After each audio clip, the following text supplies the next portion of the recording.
brilliance on Teesside. We see it each and every day, but we don't shout about it enough. Now, there's an amazing place near the banks of the River Tees, and it's a wash plant. And I tell you what, it's just amazing, and you will be in awe of it after you hear what I've got here. Now, the Scott brothers, they are an amazing company, family company, forged in Thornaby, been around for 50 years. And they've got a place in Middlesbrough. It's their newest site. And they invited me along for a tour. And Peter Scott showed me around this amazing facility. Well, the last one I showed you was an aggregate washing plant that used to run it, well, still runs at 50 tonnes an hour. Takes in all the inert waste from around the area. Takes everything 63 micron and below out the bottom end, which is a silt or a clay. Anything above that particle size is a sand or an aggregate, which we sell back to the site that we took it away from. So you basically take, like where they've knocked stuff down or digging stuff away, and I'm just looking at the detritus that's there, and you can break that down into its component parts and make money out of it. Yeah, similar to a Dyson Hoover. So it basically goes into the machine, it goes through the cyclones, and it takes out the really fine particle size, drops it out the bottom end, and then anything above that particle size is a product that can be used in a variety of different applications, such as concrete, sand and gravel, drainage stone, drainage pipe bedding, you name it. It's a one-stop shop for construction companies in this plant. How many bits does it break it down to? How many component parts? So you've got your really small particle size, which is your filter cake or your clays, which we're trying to turn into a brick or an additive for cement. So we're trying to make a carbon neutral cement, which I'll show you at the back end. And then we've got a soft sand, 0 to 2 soft sand, which is a building sand. And then we've got a sharp sand, which is 0 to 5 mil sharp sand, which can be used for block paving. We can also tweak that and make a 2 to 6 mil permeable grit sand. It's like block paving sand, but the water can drain through it freely. And then on the bigger sizes, we've got a 5 to 10 mil aggregate, a 10 to 20, a 20 to 60, and then an oversized, which is like a 75 mil clean. See, you're doing a brilliant thing here, because I think I said to you last time, is, resources are scarce, prices have shot up when I spoke to you last time. You're doing your bit not only for the environment, but you're helping to replenish the stocks for the building industry. Absolutely. Well, it's already been used once, so why not use it again? Sand is one of the most illegally mined substances in the world, and we are going to run out of it. Never mind dredging riverbeds and stealing it from various different places and quarrying it out. You don't need to. It's already there. It's already been used once. So let's reuse it. And if we can reuse it and stop that waste from being sent to landfill, it's a cleaner, greener way of getting the aggregates that you need into the construction industry. And that's the key in it, because this would end up landfill, used to nobody, and being wasted. People laughed at you last time, didn't they? When they said this when you were doing this. Yeah, people thought it was mad, but after a few months of when we first opened the first plant, I thought, I've got a lot of stock here. I'm never going to sell it. And then the stockpiles got bigger and bigger. And then people got word that actually this sharp sand's just as good as the stuff you buy from a quarry. And once people noticed that, everybody started coming in and buying it. It's word of mouth in the country. Word of mouth, yeah. I was going around knocking on all the builders merchant stores trying to sell it. And I was getting absolutely nowhere. And then one of my customers turned around and said, "Oh, by the way, I've just took all your stock out your bay." And I said, "Why are you selling it to?" He said, "All the builders merchants." So, all roads lead to Rome, Gary. Absolutely, my friend. Are you going to give us a tour around? Because this looks like something that Willy Wonka would do, but rather than chocolate, it's muck. There is a chocolatey side of it, but I wouldn't eat it. Right, let's have a look around. Have a little look. So that's the feedstock material going in there. That is literally just, let's explain what's in there. There's cones, there's metal, there's bits of plants, there's every bit of rubbish you would get off a building site. Majority of it is soil and clays, but there's metals in there that get taken out by the magnets. There's 2 different magnets on there taking out the metals, and there's a little bit of everything. It's predominantly sandy soil and clays. Out of all of that, we're looking at that pile. You can make money out of every bit of that. Every bit of that will go through the plant, and every bit of that will be turned into a product of some description. That's madness. I love it. Absolutely love it. And this big, giant machine, I can't imagine this have been cheap. Yeah, I had a few sleepless nights over how we were going to fund it, but we had to remediate the whole site, because the whole site was an old construction yard, and it had been derelict for the last 100 years. So we had to dig down. We had to. There was water bubbling up from all over the place. So we had to dig it all out, line it all with clay, and then we had to spend £1 million on concrete. A lot of £1 million. A million? 1.2 million on concrete. £1.2 million?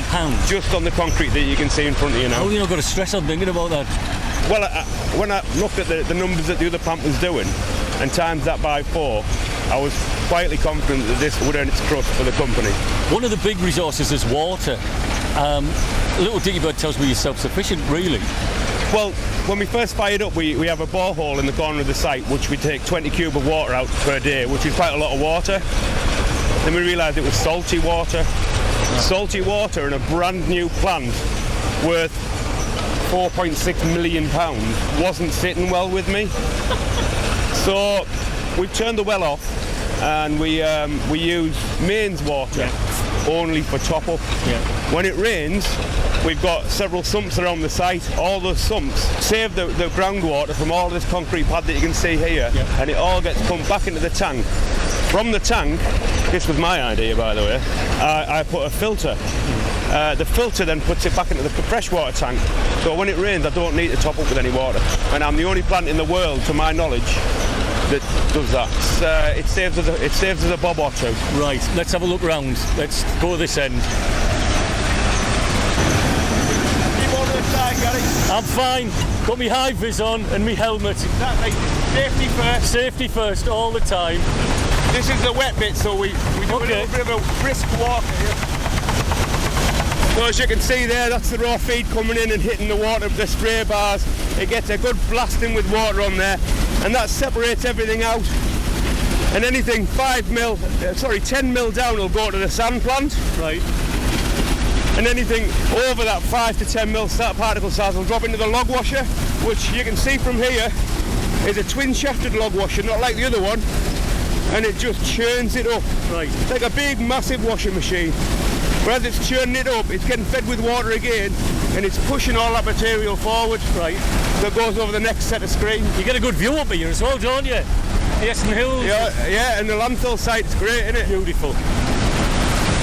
This is the press room. This is the pièce de la résistance. Right. It gets forced into all these tea bags here, and it keeps going until it gets to a certain pressure, and it says, right, enough of that, and it cuts it off. Then these tea bags will open up, and they'll drop the clay, which ends up being a clean, hard clay, into the walls beneath us, into the bays beneath us. So what happens with that material and that clay? Well, that's what we're working with Teesside University on. So we're looking at bricks, we're looking at carbon sequestration using the same material, and ultimately we're using it as an additive for concrete. Wow, because that's an expensive commodity. Cement is a very expensive commodity, so we've worked out a way of replacing cement with 30% filter cake.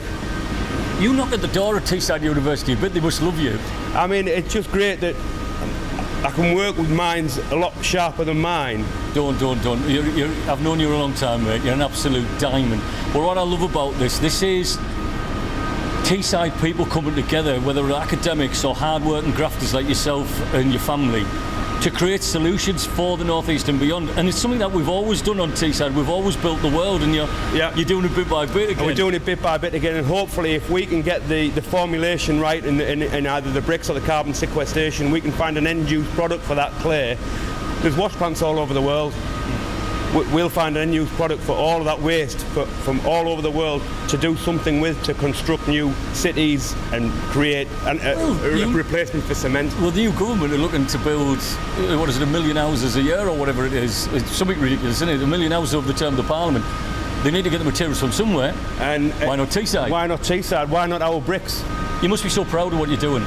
I'm very proud of what we've achieved as a family and what we've achieved as a business in the last 10 years, in the last 50 years.